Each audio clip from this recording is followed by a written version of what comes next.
Hi friends, ഞാനിന്ന് ചെയ്യാൻ പോകുന്നത് മുട്ട കൊണ്ടൊരു സ്നാക്സ് ആണ്.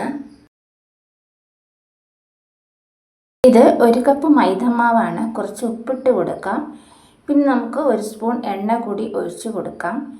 ഇനി നമുക്ക് കുറച്ച് വെള്ളവും കൂടി ചേർത്ത് മാവ് കുഴച്ച് തയ്യാറാക്കി മാറ്റി വയ്ക്കാം. തയ്യാറാക്കിയ മാവ് മാറ്റി വെച്ചിട്ടുണ്ട്. കുറച്ച് ക്യാരറ്റും ഉരുളക്കിഴങ്ങുമാണ്. നമുക്കിവയൊന്ന് ഗ്രേറ്റ് ചെയ്തെടുക്കണം. ക്യാപ്സിക്കം അരിഞ്ഞതും സവാള അരിഞ്ഞതും കൂടി ചേർത്ത് കൊടുത്തിട്ടുണ്ട്.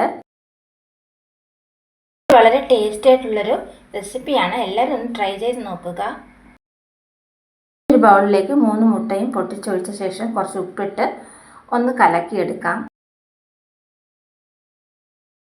ഉപ്പെല്ലാം കലങ്ങിയതിന് ശേഷം നമുക്ക് ഒരു വലിയ സ്പൂൺ ചില്ലി ഫ്ലേക്സ് കൂടി ചേർത്ത് കൊടുക്കാം. അതിൻ്റെ കൂടെ തന്നെ 1 സ്പൂൺ ഗരം മസാല കൂടി ചേർത്ത് കൊടുക്കുന്നുണ്ട്. എല്ലാം കൂടി നന്നായിട്ടൊന്ന് മിക്സ് ചെയ്തെടുക്കണം. എല്ലാം കൂടി നന്നായിട്ട് ഞാൻ മിക്സ് ചെയ്തെടുത്തിട്ടുണ്ട്.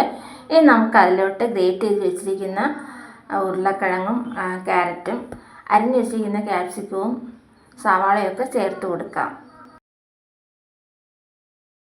എല്ലാം നല്ലതുപോലെ ഒന്ന് ഇളക്കി യോജിപ്പിക്കുക. നമുക്ക് ഈ കൂട്ടൊന്ന് വേവിച്ചെടുക്കണം. അതിന് വേണ്ടിയിട്ട് ഞാനിപ്പോൾ ഒരു ചെറിയ പാത്രം എടുത്തിട്ടുണ്ട്. അതിൽ കുറച്ച് എണ്ണ ഒഴിച്ച് തടവിയതിന് ശേഷം നമുക്ക് ഈ കൂട്ടൊന്ന് ഒഴിച്ചു കൊടുക്കാം.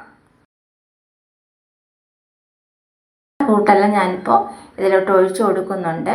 ഇനി നമുക്കിതൊന്ന് വേവിച്ചെടുക്കണം. ഇപ്പോൾ ആവിയിൽ വേവിച്ചെടുത്ത് കൊണ്ടുവന്നിട്ടുണ്ട്. ഇനി ഇവയെല്ലാം നമുക്ക് ഒരു 4 പീസാക്കി മുറിച്ചെടുക്കണം. മൈദമാവ് നൈസായിട്ട് പരത്തിയെടുക്കുക. ശേഷം അരികുകൾ വെട്ടിയെടുക്കണം. നടുവിൽ മുട്ട പീസ് വെച്ച ശേഷം ഒന്ന് പൊതിഞ്ഞെടുക്കണം. എല്ലാ മാവും കുഴച്ച് എല്ലാ മുട്ട പീസും വെച്ച് പൊതിഞ്ഞെടുത്തേക്കാം. നമുക്ക് ഇവയെല്ലാം ചൂടായ എണ്ണയിലിട്ട് തിരിച്ചും മറിച്ചും ഒന്ന് പൊരിച്ചെടുക്കണം. നമുക്ക് വളരെ എളുപ്പത്തിൽ തയ്യാറാക്കാൻ പറ്റിയ ഒരു സ്നാക്സ് റെസിപ്പിയാണിത്. അപ്പോൾ നമ്മുടെ സ്നാക്സ് റെസിപ്പിയൊക്കെ റെഡി ആയിട്ടുണ്ട്. വളരെ ടേസ്റ്റി ആയിട്ടുള്ളൊരു റെസിപ്പിയാണിത്.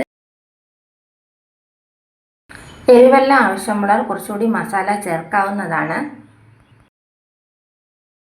വീഡിയോ ഇഷ്ടമായി ലൈക്ക്, ഷെയർ ആൻഡ് സബ്സ്ക്രൈബ് ചെയ്യുക. അതുപോലെ നിങ്ങളുടെ കമൻസും എന്നെ അറിയിക്കുക.